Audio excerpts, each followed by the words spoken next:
you know, I saw the sabotage up close. You know, when we spoke at University of what was it? Long Beach? UIC?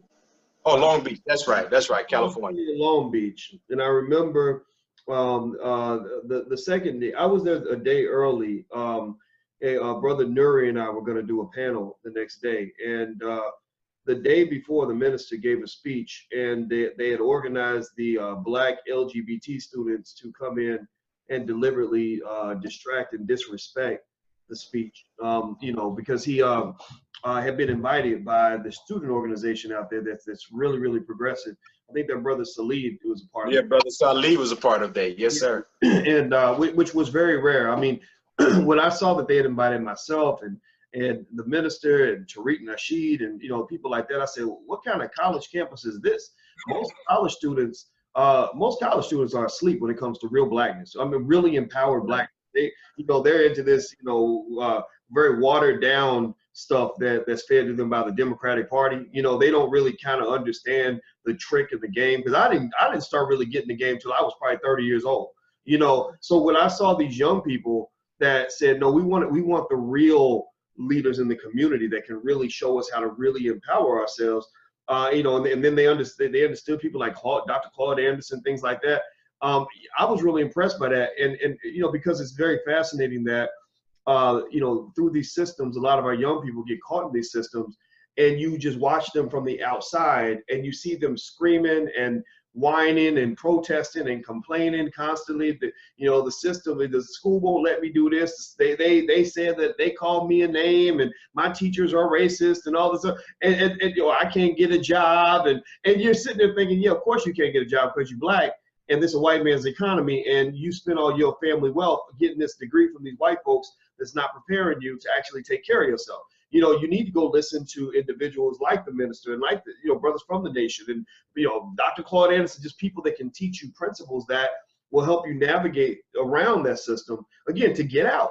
You know, you don't function in the middle of a dysfunctional situation. You don't try to make sense out of an abusive and dysfunctional marriage. Sometimes you have to divorce. Yeah, you got to divorce your oppressor. You know, but we are in love with white folks. We need their sympathy, and you know, psychologically, we need their validation. We need we feel that we need their resources. We feel that we need them to tell us that we are worthy, and I've let go of all of that. You know, so I think that it does take, when you talk about black folks out here and that love and respect the minister, and they ain't afraid to say it. Everybody, please say it loud. You know, say it loud that you respect this man. In fact, I'm gonna say this, brother, and I'll let you get the last word. I argue that if you won't publicly state your support for the minister, if you don't say it, then it don't matter. You know, you are not what you believe. You are what you do. You know, you're not what you would have done.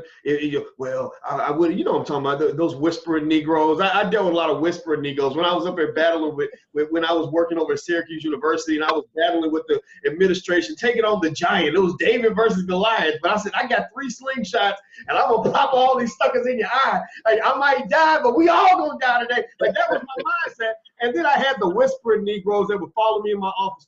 Well, you know, I really agree with you, and I would say something, but you know, my kids they got into private school, and I can't afford to lose my job, and you know, and ain't nobody got time for that.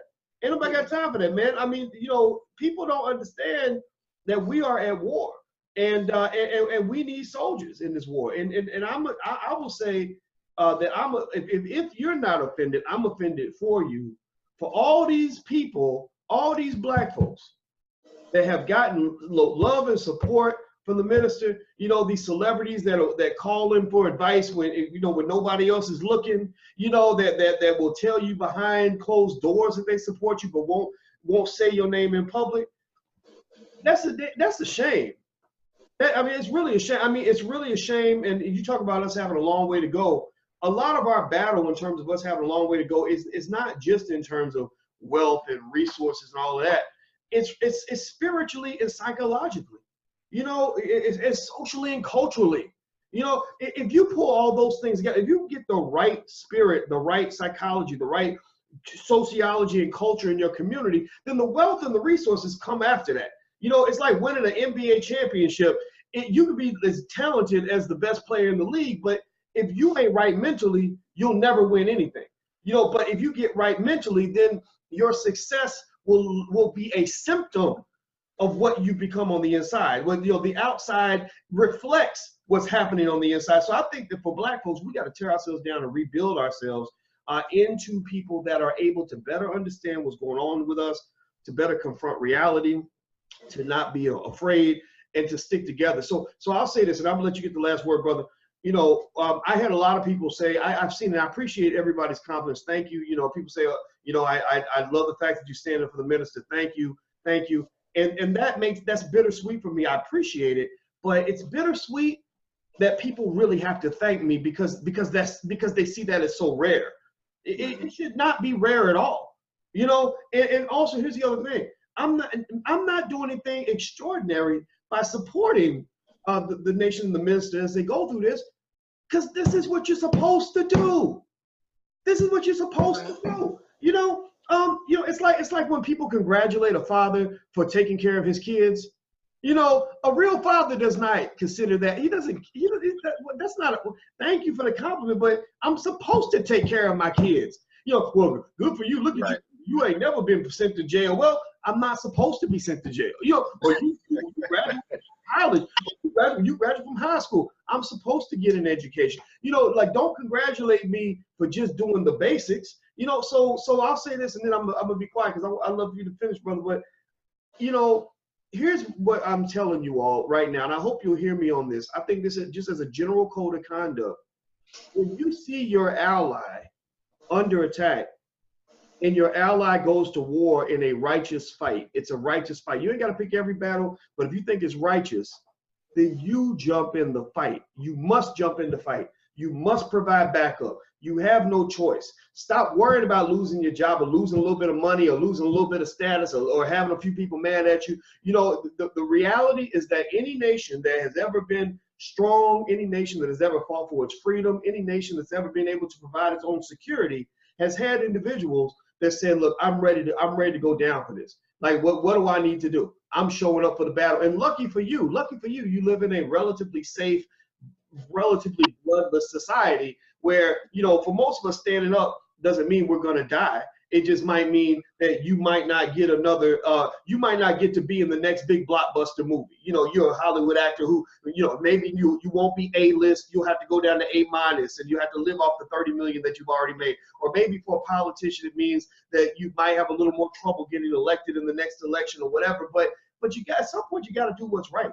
You know, I really think that if we just committed ourselves to loving ourselves and doing what is right, we could go a long way. So it don't take no courage to stand up on this, because there is no wrong in this.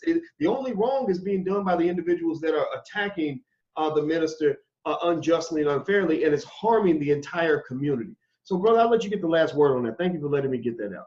No, brother, I always enjoy listening to you, Dr. Boyce, and I'm in agreement with you. And you're right. You know, it's privately a pet peeve of mine, because, you know, in some of the presentations, we do a lecture series called Defending Farrakhan. And in some of those presentations, we literally call the roll. And there's a laundry list of public figures, celebrities, entertainers, that their situation is public. The minister came to their aid and helped them to salvage their careers and their reputations. And yet, in his hour of trial, when he's being falsely accused, when he's being publicly crucified in the media, none of these brothers and sisters ever come forward to say, you know what, hands off Farrakhan. And that's problematic for me. But I guess when I kind of reflect over again, you know, what has happened to us? You know, long before they coined the term Stockholm Syndrome, Black people in America were suffering from an obsession and a love with those that have kidnapped and tormented us.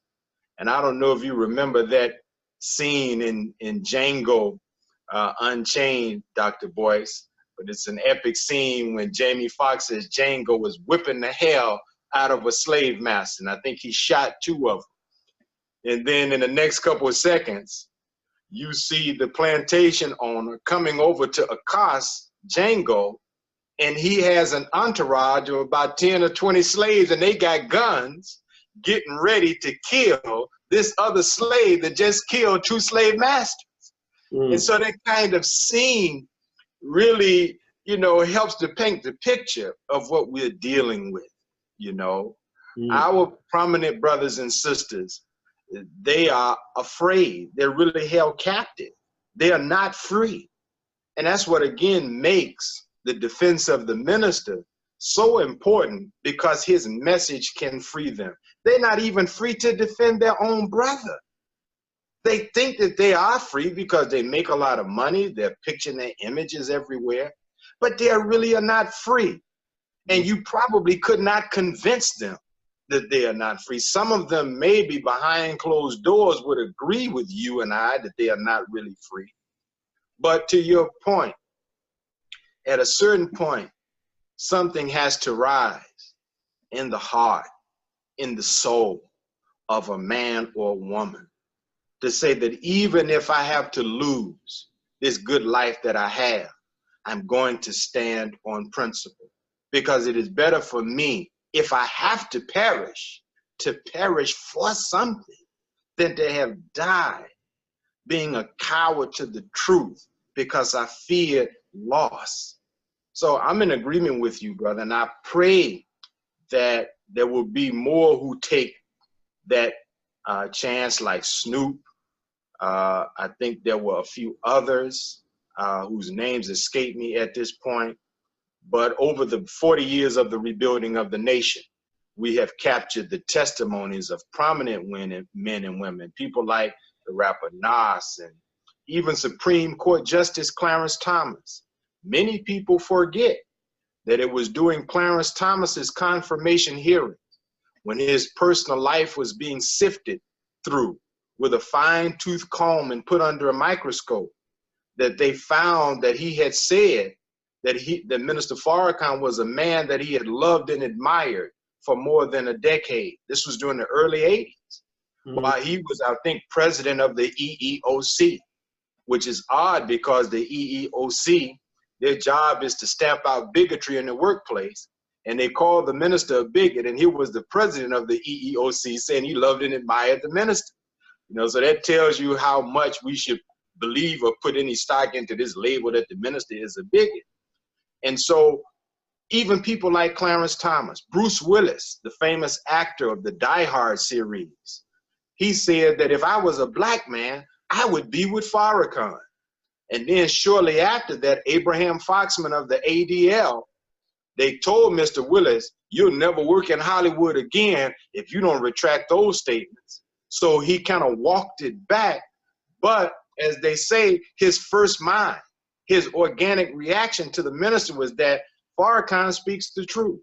And there are many. So it's the job of some of us to help to free our brothers and sisters who really should be helping to free us, because they have the means to do it, but they are really prisoners in Hollywood, in the entertainment industry. They have a great platform that they stand on, but they are not free to speak their mind. And so the minister, I say this as I close, Pulitzer Prize winner William Raspberry, great journalist, before he passed away, he wrote, he said, Minister Farrakhan speaks publicly, but most of us in the black community say and think and feel privately, but we are afraid to say it. Now, this is a Pulitzer Prize winning journalist who says this about the minister. So I'm encouraging all to come to the aid and the support of the minister. If you study black history and you look back and you say, man, I would have been with Brother Malcolm, I would have been with Dr. King, I would have not let them do Marcus Garvey like that, then in the modern context, you should stand with Minister Farrakhan. If you're a spiritual man or woman and you look back in scripture and you say, man, I would have been with Prophet Muhammad, I wouldn't have allowed them to crucify Jesus, I would have got on that boat with Noah, then in the modern context, you should stand and support the minister. The minister is the test for all in our day and time of our so-called love for the great heroes and heroines of the past. You can't say you love the heroes and heroines of the past and you're alive today and you don't stand and support the minister. You don't have to agree with everything the minister said. The minister is not, you know, a dictator or an oligarch to, you know, force people to say, you got to agree with everything I say. The minister loves feedback. In fact, the meeting that you referenced in Phoenix that I was blessed to be a part of, the minister invited economists. They weren't all black. Most of them were not Muslim. One was even Jewish because he wanted honest criticism over an economic initiative that he was getting ready to reintroduce. So he's not a man that is closed-minded to differences of opinion. That's not who Minister Farrakhan is. I'm often embarrassed and humbled when he will say, you know, to us, brothers, I want to say this. What do y'all think about it? Now, this man is my teacher. Anything that I have said today that is of value, he taught it to me. I'm not no one that could offer any, you know, constructive critique of what he would say, because I believe that whatever he wants to say is because God gave it to him to say. But I'm just sharing that as an example of his humility and of his sincerity as a human being. So I want the public to understand you can stand and defend the minister and his right to speak to our people without feeling that you got to be a Muslim or you got to believe in everything that we believe in. The minister taught us many years ago, Dr. Boyce, unity does not necessarily mean uniformity. We can be in unity, but that don't mean we all got to have everything in common.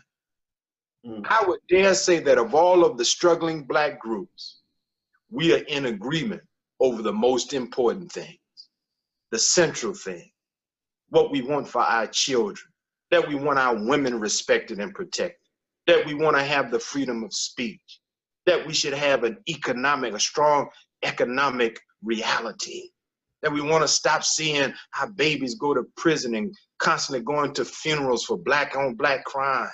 We want to stop seeing police kill our young people. We agree on these things.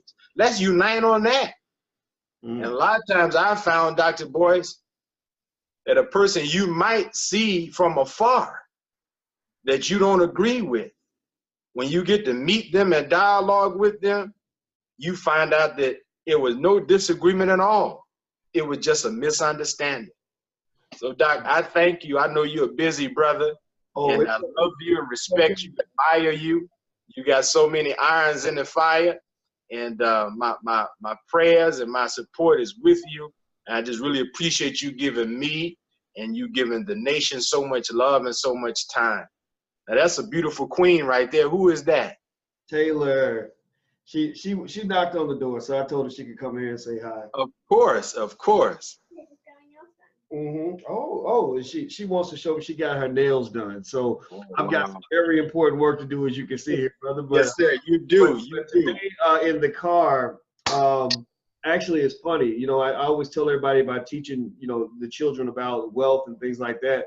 And I was talking to my significant other about, we were on our way to breakfast, and I mentioned something about a franchise. And I said, we're talking about NBA players that go broke, and you know, because they have that paycheck mentality. Some of them that just spend their money up. And I said, but you know, Shaquille O'Neal, he actually owns 10% of all the Five Guys restaurants. Wow. Yeah, you know, and I said he owns a lot of those franchises, and I think he owns a bunch of Papa John's now and things like that. And she's in the very back of the car. There's about 8 of us in the car. And she says, oh, franchise. I know what a franchise is because we had studied that on the flashcards. And I said, so what did you say, Tim? Oh, well, she learned that in school. Well, it's actually one of the concepts on our financial flashcards. And so she'll come up, she'll just pop up and spit out these words. And I like to talk about those real life examples because the key idea is that we got to train our children to not be infected with the same psychological illnesses that you described earlier, you know, that Stockholm syndrome and all that. I mean, in fact, the first 10 minutes that we were eating breakfast, one of them, her birthday was a couple of days ago. She's having a birthday party today. And I said, okay, which companies do you want to own stock in? Pick out some companies. I'm going to buy you some stock. That'll be part of your birthday gift. And I just think little things like that, I want to encourage everybody, little things like that are important, because after we did that, I was able to say to all the kids, all of you all are owners of assets. You all have assets.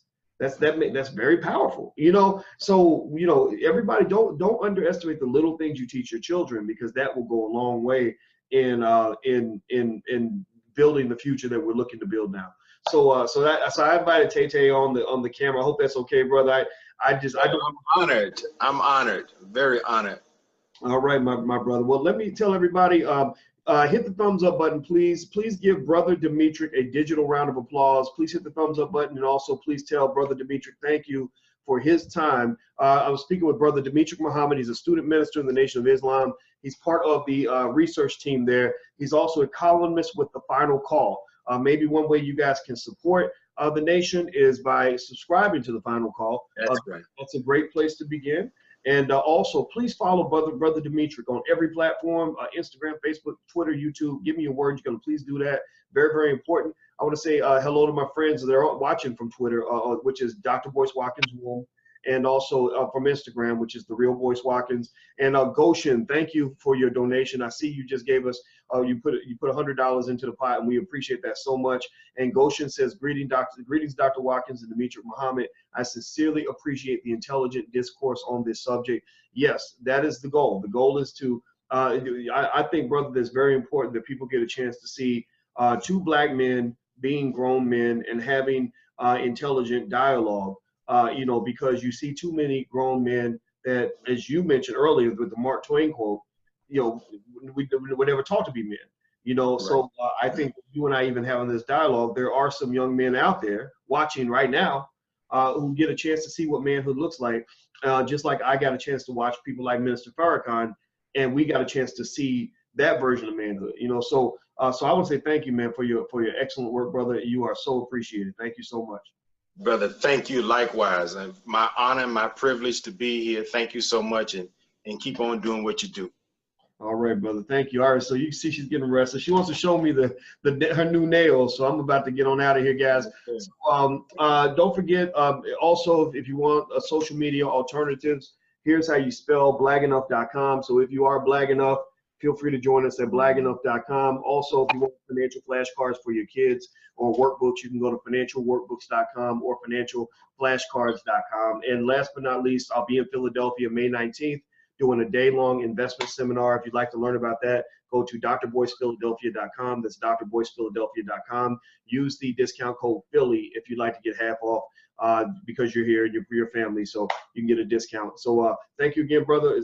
You're welcome on here anytime you want to come on. Even if I'm not even using the channel, but man, you send me anything, I will share my platform with the nation. I want to say that very loudly so everybody can hear it. My platform is your platform. That includes yourself and the minister and anybody else that has something to say, because it's working together is how we're going to win these battles. So thank you so much. All right. Thank you. Yes, sir. All right.